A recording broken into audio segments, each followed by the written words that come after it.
बिस्मिल्लाहिर्रहमानिर्रहीम। Physics math house में खुशामदीद। Physics के प्रैक्टिकल में अगर आप लोग 30 में से 30 नंबर लेना चाहते हैं तो ये वीडियो आप लोगों के लिए है।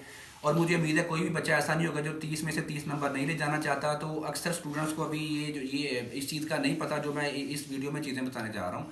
तो ये चीज़ें इसका जैसे कि आपने वीडियो को टाइटल देखा है 4 स्टेप्स 30 मार्क्स, तो टोटल 4 स्टेप आपको करना होंगे प्रैक्टिकल में, फिजिक्स के प्रैक्टिकल में। और नंबर कितने आएंगे? 30। कौन कौन से स्टेप हैं, लेकिन ये जानने से पहले चैनल को सब्सक्राइब करें और बेल आइकन को प्रेस करें ताकि जितने भी ये गेस्ट पेपर आगे आ रहा है बहुत अच्छा आप लोगों के लिए इंशाल्लाह हेल्पफुल होगी ये वीडियोस फिजिक्स का प्रैक्टिकल के हवाले से। तो जल्दी से चैनल को सब्सक्राइब कीजिएगा। गौर कीजिएगा, आपको मैंने इससे पहले पेपर का पैटर्न बता चुका हूँ। 2 प्रैक्टिकल 9th में से, 2 10th में से, और उसमें से एक एक करना होगा। एक प्रैक्टिकल के 12 नंबर होंगे। अब जो 12 नंबर का प्रैक्टिकल होगा, आपकी फिजिक्स की बुक में लंबे चौड़े प्रैक्टिकल दिए गए, आप लोगों ने कौन कौन से तैयार करने हैं। ये गेस्ट पेपर जो है इसके नेक्स्ट वीडियो वही आ रही है। तो इस वाली भी वीडियो में आपको बताने जा रहा हूँ कि 4 स्टेप अगर आप लोग करोगे फिजिक्स के प्रैक्टिकल में, टोटल कितने स्टेप हैं? 4। कोई लंबी चौड़ी बात नहीं है, सिर्फ 4 स्टेप भी जो बच्चा नहीं कर सकता तो वो प्रैक्टिकल देने ना आ जाए। फिर उसकी वजह ये कि ये इतना आसान काम है, इसको जो है आप लोगों ने बर्डन नहीं इसको समझना। तो 4 स्टेप कौन कौन से, अगर ये 4 स्टेप अगर आपने कर दिए तो इंशाल्लाह 12 नंबर आपके पक्के। तो गौर कीजिएगा, अक्सर स्टूडेंट जो है एक्स्ट्रा चीज़ें शामिल कर देते हैं। ये 4 स्टेप में से अगर आप जो कोई नई चीज़ इनके अलावा एंटर करोगे तो इसका मतलब आप टाइम वेस्ट कर रहे हो, कोई नंबर नहीं मिलेगा। और इन 4 स्टेप में से भी कोई भी एक स्टेप मिस कर रहे हो, आपके पूरे नंबर कभी भी नहीं आ सकते, जितनी मर्जी बड़ी सिफारिश आप लोगों की हो। तो गौर कीजिएगा, सबसे पहले आप लोगों ने क्या लिखना है? ऑपरेटर्स। कोई भी प्रैक्टिकल होगा उसका आप लोगों ने ऑपरेटर्स लिखना होगा, या फिर मटेरियल रिक्वायर्ड। ऑपरेटर्स और मटेरियल रिक्वायर्ड, या उर्दू के स्टूडेंट जो हैं वो लिखेंगे दरकार सामान, पहला स्टेप। इसमें क्या करना होगा? ये 1 नंबर का होगा। दरकार सामान अगर आप लिखोगे, जो भी चीज़ें उस प्रैक्टिकल में रिलेटेड होगी, जो रिक्वायरमेंट होगी आपकी, वो आपने उसका टाइटल में दे के उसको लिखना होगा। टाइटल क्या होगा? ऑपरेटर्स। ऑपरेटर्स भी लिख सकते हो आप, मटेरियल रिक्वायर्ड भी लिख सकते हो, मटेरियल रिक्वायर्ड, या फिर लिख सकते हो आप लोग दरकार सामान। इसमें चीज़ें सारी प्रैक्टिकल से रिलेटेड, 1 लाइन में 2 लाइनों में। फॉर एग्जांपल वर्नियर कैलिपर वाले एक्सपेरिमेंट में आपका इसमें जो आएंगी चीज़ें, एक आएगा वर्नियर कैलिपर और दूसरा ठोस सिलेंडर या सॉलिड सिलेंडर। ठीक हो गया?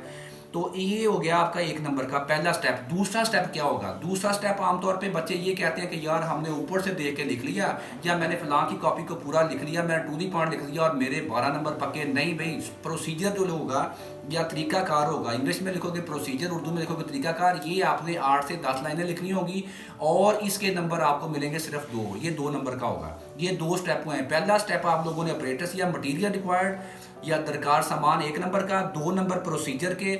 उसमें आप लोग 9 से 10 लाइनों में तरीकाकार और उसको अपनी तरफ से लिखना है कि मैंने ये किया, मैंने वो किया। कॉपी से पेस्ट नहीं करना, क्योंकि ये प्रैक्टिकल आप खुद इम्तिहान दे रहे होते हो, आप फाइल होते हो, आपने फाइल बनना है, ना कि आपने मफूर या कॉपी करने वाला। उसके बाद ये जो होगा, ये दोनों स्टेप जो हैं इनके आपको टोटल नंबर मिलेंगे 3। उसके बाद स्टेप 3 पे बढ़ने की तरफ जाते हैं। स्टेप 3 कौन सा होगा? उसका आप लोग टाइटल जो होगा उसकी हेडिंग दोगे, वो होगी observation and data processing. English medium के लिए ऑब्जर्वेशन एंड डाटा प्रोसेसिंग, और उर्दू मीडियम के बच्चे मुशाहदा लिख सकते हैं। ये वो हिस्सा होगा जो तीसरा स्टेप जो है ये सबसे ज़्यादा नंबर का होता है। इसके नंबर होते हैं टोटल 8। तो इसमें आप लोगों ने या तो टेबल उसके जो है टेबल इसमें ड्रा करना होता है, जिसमें वैल्यूज़ आपने जो प्रैक्टिकली परफॉर्म की वो उधर से निकाल के वैल्यूज़ उस टेबल में लिखेंगे। उसके बाद इस वाले पोर्शन में ही कैलकुलेशंस करोगे आप लोग, यानी कि कोई फार्मूला अप्लाई करना है। फॉर एग्जांपल, अगर मैं चाहता हूँ कि सॉलिड सिलेंडर का मैंने निकालना है, उसका एरिया, क्रॉस सेक्शन का एरिया निकालना है, तो उसका एरिया का फार्मूला टेबल के नीचे आएगा, A = πr²। उसमें r की वैल्यू जो मैंने प्रैक्टिकली कैलकुलेट की है वो पुट करूँगा और इसका एरिया निकालूंगा। और ये जो स्टेप होगा आपका तीसरा, इसके नंबर होने 8 नंबर। ये 8 नंबर का आप सबसे बड़े ज़्यादा नंबर जो है 12 में से देख ले, 8 नंबर इसके बाद हैं स्टेप 3 के। और अक्सर इसके बाद बच्चे क्या करते हैं? छोड़ जाते हैं। स्टेप 3 के बाद स्टेप 4 का पता ही नहीं होता उनको। स्टेप 4 आखिरी स्टेप जो है ये 1 नंबर का होगा। इसमें क्या करना होगा? आप लोगों ने रिजल्ट लिखना होगा। जो भी आपने प्रैक्टिकल परफॉर्म किया उसको आप लिखोगे। रिजल्ट जो है चौथा स्टेप होगा रिजल्ट, और 1 नंबर का होगा। अगर आपने रिजल्ट ना लिखा, 1 नंबर का स्टेप ना किया हुआ, तो उसके बाद आप जितना मर्जी अच्छा लिख रहे हैं, स्टाइल आपका अच्छा हो, आपकी सिफारिश भी जितनी मर्जी बड़ी हो, पहली बात हुई है कि सिफारिश का दौर तो खत्म हो गया। आप जो प्रैक्टिकली आप लोग लिखोगे इंशाल्लाह वही नंबर मिलेंगे। तो ये रिजल्ट जो होगा ये प्रॉपर यूनिट्स में लिखना होगा आपने। फॉर एग्जांपल, मेरे पास वर्नियर कैलिपर का एरिया जो है, वर्नियर कैलिपर की मदद से ठोस सिलेंडर का एरिया जो मैं निकाला है, मेरे पास है 16.14। तो 16.14 साथ में यूनिट आएगा स्क्वायर सेंटीमीटर या मुरब्बा सेंटीमीटर। प्रॉपर यूनिट लिखूंगा तो 1 नंबर मिलेगा। फिर मेरे नंबर कितने हो जाएंगे? 12। दोबारा से जल्दी जल्दी रिपीट करता हूँ। फर्स्ट स्टेप मटेरियल रिक्वायर्ड या दरकार सामान या ऑपरेटर्स, इसमें सामान लिखोगे 1 नंबर का। उसके बाद दूसरा स्टेप प्रोसीजर ये होगा, 2 नंबर का तरीकाकार लिखोगे 6 से 7 8 10 लाइनों की रेंज में। टोटल नंबर आपके 3। तीसरा स्टेप जो होगा वो होगा जी आपका ऑब्जर्वेशन एंड डाटा प्रोसेसिंग, ये होगा कितने नंबर का, 8 नंबर का।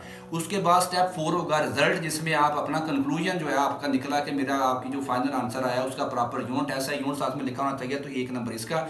तो ये टोटल नंबर बन गए 12 9th के। और इसी तरीके से सेम स्टेप्स तकरीबन 12 जो है वो आपके सेम स्टेप होंगे 10th के प्रैक्टिकल में से। तो ये इस तरीके से 4 स्टेप ये मस्ट जो है।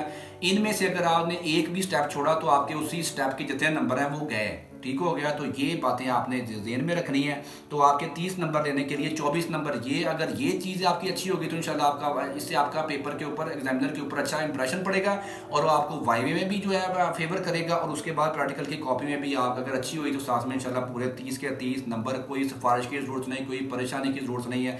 अब मसला आता है नेक्स्ट जो है, एक प्रैक्टिकल आपका गेस्ट पेपर आ रहा है फिजिक्स का। कौन कौन से प्रैक्टिकल आएंगे पार्ट 1 में से और कौन कौन से प्रैक्टिकल आएंगे पार्ट 2 में से। फिजिक्स के प्रैक्टिकल तकरीबन 6 से 7 प्रैक्टिकल आपको बताऊंगा 9th के, और 6 से 7 होंगे 10th के में से। और वो प्रैक्टिकल जो है उनके स्टेप भी बताऊंगा। एक एक जो प्रैक्टिकल है उसके ऊपर वीडियो आ रही है। For example first video next आ रही है, वर्नियर कैलिपर वाला एक्सपेरिमेंट जो है वो आ जाए तो उसमें से 12 नंबर कैसे लिखने हैं, उसके क्या क्या चीज़ें लिखनी है और क्या क्या नहीं लिखनी।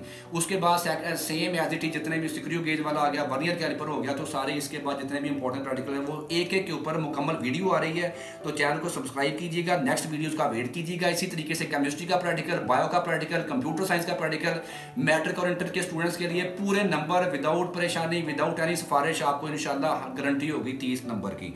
तो वीडियो देखने का शुक्रिया, चैनल को सब्सक्राइब कीजिएगा। नेक्स्ट वीडियोस आ रही हैं प्रैक्टिकल्स का, गेस्ट पेपर, एक एक प्रैक्टिकल बताऊंगा, साथ में गेस्ट पेपर 5 6 9th के, 5 6 10th के और आपके पूरे नंबर। वीडियो देखने का शुक्रिया।